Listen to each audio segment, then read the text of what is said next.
భారతీయ జనతా పార్టీకి సంబంధించి ప్రచారం ఎక్కువగా ఉంది, వాస్తవం తక్కువగా ఉంది. మొన్న వాళ్ళ అధిష్టానం నుంచి ఇద్దరు నాయకులు వచ్చారు, తరుణ్ చుగ్, శివప్రకాష్జీ అన్నటువంటిది ప్రొజెక్ట్ చేసుకొచ్చారు.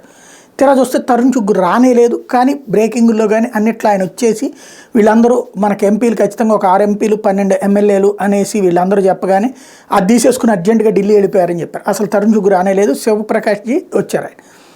ఆయనకి వీళ్ళని అడిగితే ఫస్ట్ రోజున ఏకగ్రీవ తీర్మానమే చేశారు. ఏమని 175కి 175 స్థానాల్లో పోటీ చేయాలి, 25 స్థానాల్లో పోటీ చేయాలి. తద్వారా భారతీయ జనతా పార్టీ బలోపేతం కావాలి, మనం పొత్తులప్పుడల్లా నష్టపోయాం కాబట్టి ఖచ్చితంగా అన్నటువంటిది 175 స్థానాలు పోటీ చేయాలి అన్నటువంటి, అంటే పొత్తులప్పుడు నష్టం ఇట్లాంటివన్నీ వాడకుండా 175 స్థానాలు పోటీ చేయాలన్నటువంటి తీర్మానం చేశారు.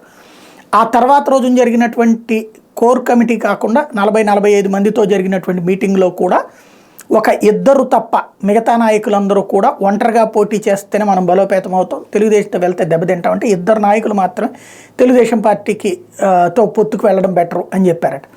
ఇది ఓవరాల్గా జరిగినటువంటిది. బట్ ఈ వాస్తవం మీడియాలో హైలైట్ కాలేదు. పొత్తులకే రెడీ అని చెప్పేసి వీళ్ళందరూ చెప్పారన్నటువంటి కాన్సెప్టే జనంలోకి తీసుకువెళ్లడంలో తెలుగుదేశం అనుకూల సోషల్ మీడియా, దాన్ని చూసి తెలుగుదేశం అనుకూల ఇతర మీడియా బాగా హైప్ ఇచ్చుకొచ్చింది.